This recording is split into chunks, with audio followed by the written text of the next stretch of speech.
ไปเป็นอ๋อผูกไว้แบบนี้3 ปีโดยบ่ได้อาบน้ำ5-6 เดือนบ่ได้อาบน้ำ6 เดือนเลยโอ้ยเนาะแล้วก็จักชีวาได้แม่กับท่านปัญญาอะไรบ้างจนปัญญาแล้วเนาะแม่เนาะจักแม่จะเฮ็ดจักอีช่างครับคือนะตอนนี้แม่คำว่าเลือกได้แม่สิเฮ็ดได้กับลูกคนตัวนี้สิปิ่นปัวอยู่แบบใดก็อยากปิ่นปัวเนาะโดยคือตอนนี้นะอยากปิ่นปัวตอนนี้เนาะผู้หายอยากให้ดีนี่นะอย่างคือบ้านคือเมืองนี่นะอยากให้ไปคือแต่เก่าแต่ก่อนเพิ่นนั่นแหละ FC คือว่ามีโอกาสหายบ่พี่น้องเอ้ยเนาะโดยมีโอกาสหายบ่แบบนี้เนาะ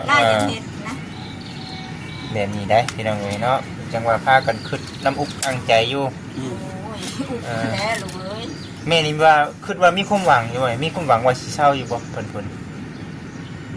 บ่ชงบ่เนาะในความฮู้เฮาตอนนี้นะแหล่เนี่ยนี่ไปแหล่หมดมอเปิดไปเมื่อไรสิถอกสิทำหมดจะได้แม่ไปละได้ไปเบิดเลยติแต่ว่ายังบ่ท่านได้เขาทั้งพี่น้องทั้งนี้ก็ว่าให้ไปอีกก็ไปอ๋อทั้งนั้นก็ไปเลยว่าได้อยากดีอ๋อได้อ๋อโดยเมื่อเพิ่นช่วยกันเอาจังนั้นเพิ่นยืนบ่อยากให้เพิ่นช่วยอยู่เนาะทำช่วยก็ดีใจเนาะแม่เนาะแต่ว่าณตอนนี้เนี่ยเฮาคันช่วยนี่ก็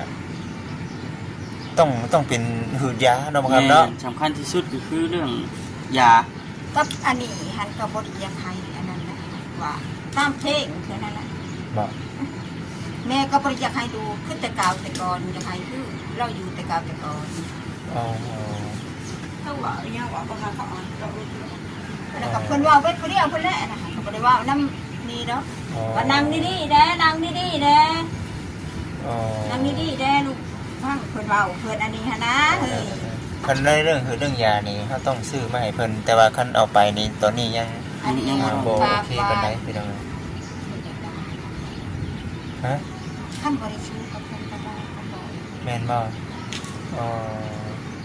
ที่เก่านี้ก็บ่เคยได้ตัวเองล่ะเจ้าบ่เห็นดูดยาแต่เก่าแต่ก่อนเอามาดิ